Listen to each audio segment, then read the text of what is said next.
Kumusta mga kabasketball? Itong Super Chris TV. Nagbabalik po uli sa inyo para bigyan kayo ng latest update. Pag-usapan pa rin po natin ang ating Team Gilas Pilipinas.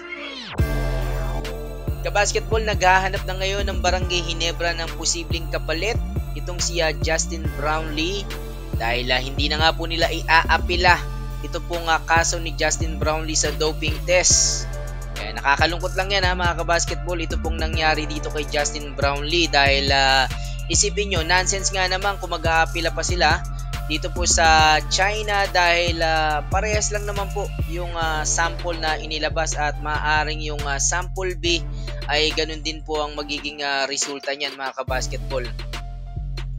At ang gagawin po nila ngayon ay mag-aantay na lamang po sila ng magiging desisyon kung ano po magiging status nitong si Justin Brownlee.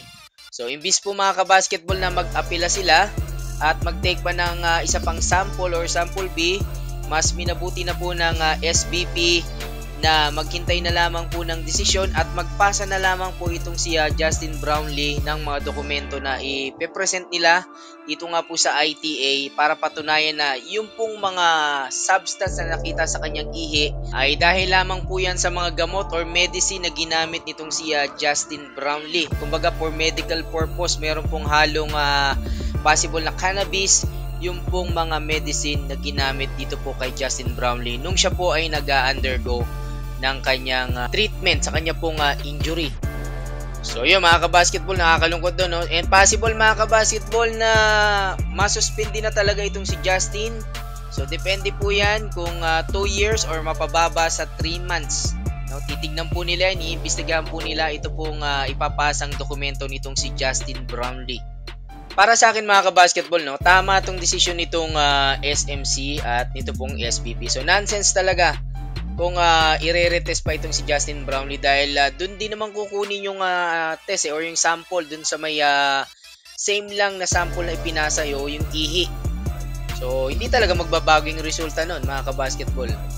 At pag nag-contest sila mas lalong mas malaki pa yung possibility na maging suspension nitong si Justin Brownlee pag napatunayan talagang positive kasi nag-contest ka eh. So baka gawin pa nilang 2 years yan or mahigit. Pero kung magpasa na lang si Justin Brownlee ng dokumento na hindi talagang intentional, maaaring mapababa naman ito hanggang sa 3 months na lang. So, hintayin na lang natin mga kabasketball kung ano po isasabihin nitong China at nito pong ITA. Pero as is mga kabasketball, hindi talaga natin may aalis. Kaduda-duda talaga itong naging kaso at reklamo dito kay Justin Brownlee at very timely. Bakit ngayon pa nila tinaon na malapit na itong FIBA Asia Cup qualifiers at itong Olympic qualifying tournaments, hindi ba? Natatakot ba itong China at itong mga kasama nating bansa sa Asia dito sa ating Team Gilas or dito kay Justin Brownlee? Dahil hindi na po sila nananalo dito sa ating Team Gilas, 2 beses na po natin tinatalo itong China.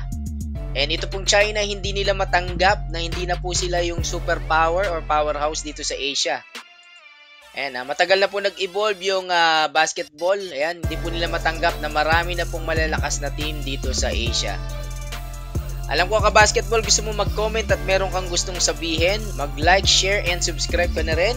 This is Super Chris TV.